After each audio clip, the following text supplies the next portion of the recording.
This is an Alfa Romeo, but is it really? Have they done enough to make sure it is an Alfa? That's the question we're going to answer today. I'm Peter from Autogefühl. Welcome to Italy and welcome to the Alfa Romeo Junior Veloce.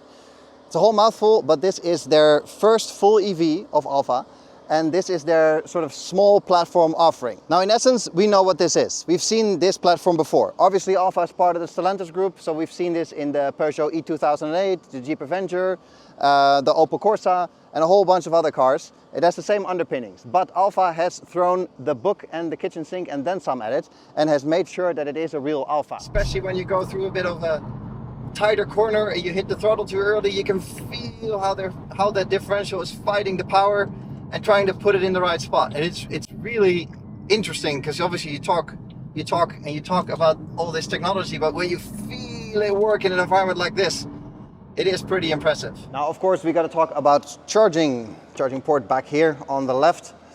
This is your 54 kilowatt hour battery with 100 kilowatt fast charging and 11 kilowatt three-phase charging at home. Now, we can't do any practical range testing here on the racetrack today, obviously, but there is a claimed range of over 400 kilometers, which is comparable to the other Stellantis models. Now, if an EV is not your cup of tea, that is no problem, because there are other versions available. There will be two hybrid versions. First of all, the front wheel drive, which is the 1.2 liter three-cylinder with hybrid drive, and there will also be a four-wheel drive version later in the year. Now, this Veloce model has 280 horsepower. That's the top of the line crazy version. There is also a slightly less crazy and obviously slightly less expensive version at 156 horsepower. Here in the front, some typical Alfa design elements. Obviously, these daytime running lights, it's hard to see maybe in this light.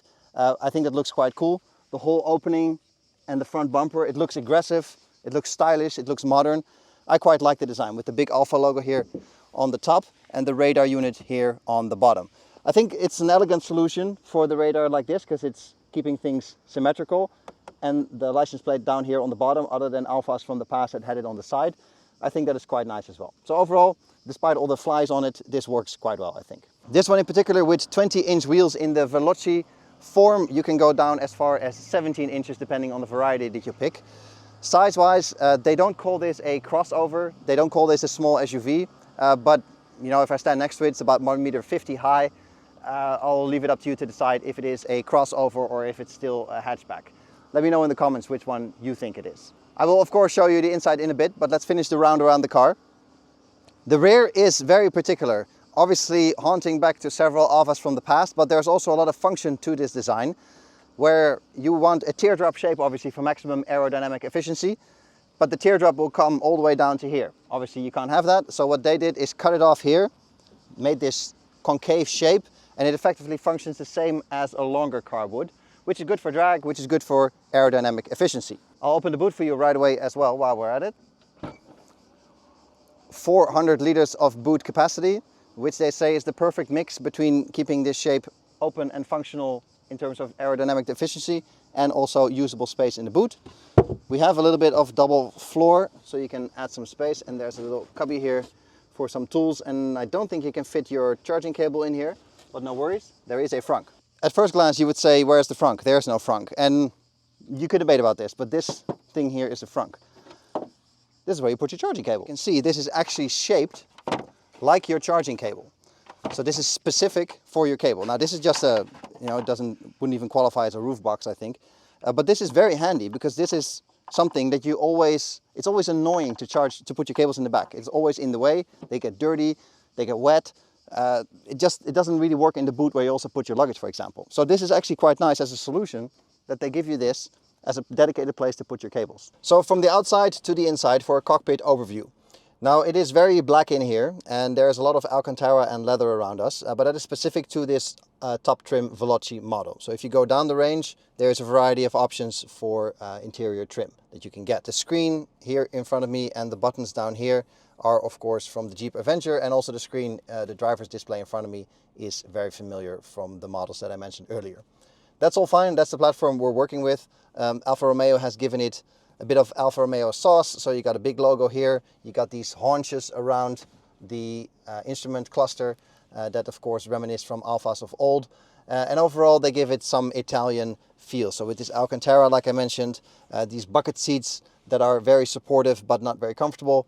So there's a lot of Alfa sportiness touches. In front of me is a steering wheel with real buttons. I like that way, call me old-fashioned maybe, but it is simple, it has no learning curve, and it requires no effort to think or relearn anything. Things like the display are slightly angled towards me as the driver, so that gives it a bit more of a cocoon feeling of this car. Now you can always ask if that's necessary, because in the end it is a small sort of urban car. Do you really need sporty cocooning? I don't know, I don't really think so, but it does work. It does give you a bit of a feel that you're in the car rather than on top of the car. So that's pretty good. Working our way down through the middle console, we have an inductive charging pad over here. I'll put my phone in so you can get a sense of scale. So you fit one phone, but it also has USB on each side, so that's quite nice. Here's the key, by the way. Alfa Romeo key. Nothing spectacular to see there. Here in the middle we have some lovely fingerprinty piano black. Just don't do it. With our start-stop button, gear selector, parking brake, and our driving modes. So pretty standard Stellantis there. Then we have a bin here in the middle with some dividers that you can pull out and divide. Very exciting. You probably put your key and a lot of other junk there. And then we have this armrest here in the middle with a bin on the inside for some cards, sunglasses, and who knows what else. Not all not very big, but quite functional. For everyday use, I would not pick these full bucket seats because they are too uncomfortable to sit in for a long time, and they are also too cumbersome to climb in and out of the car on a regular basis. So that is not so practical. The rear handle up here, and that's the space you get with two adults in the front. Now if I'll show you, I'm 1.83 m and I fit relatively fine. There's not a ton of space left here. There is a decent amount of headroom, so that's fine. And overall, I think I could sit here for a while. My feet fit under the seat, so that is okay, but there's a bit of a lip here. What they've done with the seat, it's interesting, if you look this way. So it's concave for extra space, but it is rock hard plastic. And they've made these holes here. As a family man, I can tell you that this is a bad idea because your kids will find it hilarious to constantly poke you through the seat. So I don't think that is a smart design choice if you are driving with kids in the back. If I move behind myself into the car, you can see that it becomes quite problematic, but once I'm in the shape of the seat, it's sort of fine. I don't have a ton of space and I sit quite far back. But this is not comfortable for adults. So yeah, take that for what it is. There is a charging port for USB and there is a bit of a hump in the middle, but not too much. So there is some space for your feet, but it is quite limited because it's not a flush design here on the floor. So that is also something to take into consideration. For kids here, it's probably fine if they're not too tall. But I'd say for teenagers, it becomes slightly questionable. Now, of course, sitting in the middle is always higher and harder, but over here I have to say it's not too bad. There's space for my feet, there's space for my knees, and as a 1.83 m adult, I can sit here relatively fine. I would actually say it's more comfortable than sitting behind myself. But of course, when I sit with three times myself, then it gets problematic for sure. Now, the door is a collection of hard plastic and not so usable space. So this is all hard, this is hard, this is hard. There's no door bin. And even this, where you put your elbow, is just hard packed plastic. So we are here at Alfa's own test track. Former Formula 1 certified track to give this car a bit of punishment behind a professional driver. And I have to say, man, those 38mm ventilated brakes, they keep working. So that is good. And the real big one is that differential. You can really feel how it's working, especially when you go through a bit of a tighter corner and you hit the throttle too early. You can feel how that differential is fighting the power and trying to put it in the right spot. And it's really interesting because obviously you talk about all this technology, but when you feel it work in an environment like this, it is pretty impressive. Whew! Driving around in the Alfa Romeo Junior Veloce. Now we're not on the public roads because this car isn't homologated yet, so we are on Alfa's racetrack. We've done a few hot laps before, both on the long circuit and on the actual racetrack.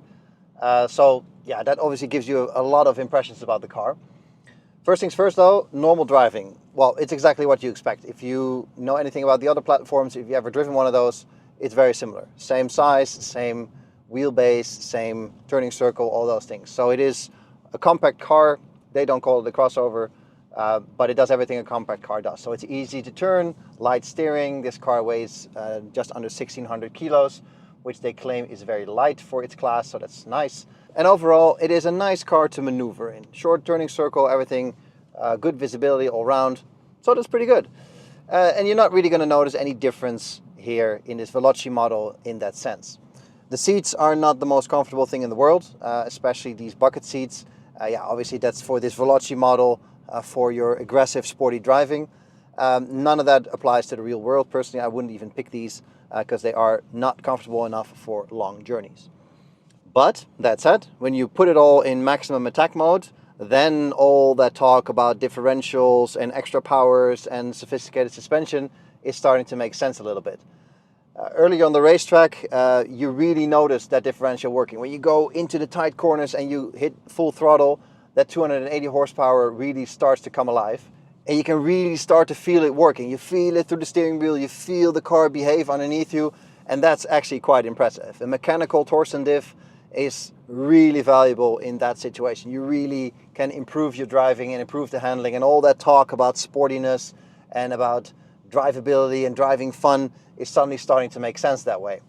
So in this Veloce model, you do get all the extra performance and all the extra toys, but I don't really see that much options to explore all that performance other than straight line speed, because it is significantly faster in a straight line than all the other cars on this same platform that only have to make do with 156 horsepower. You really feel it's basically twice the power, so you really feel that difference. So after spending a day with this Veloce model of the Alfa Romeo Junior here on a racetrack in Italy, have we fallen in love? Have we come to a conclusion about this car?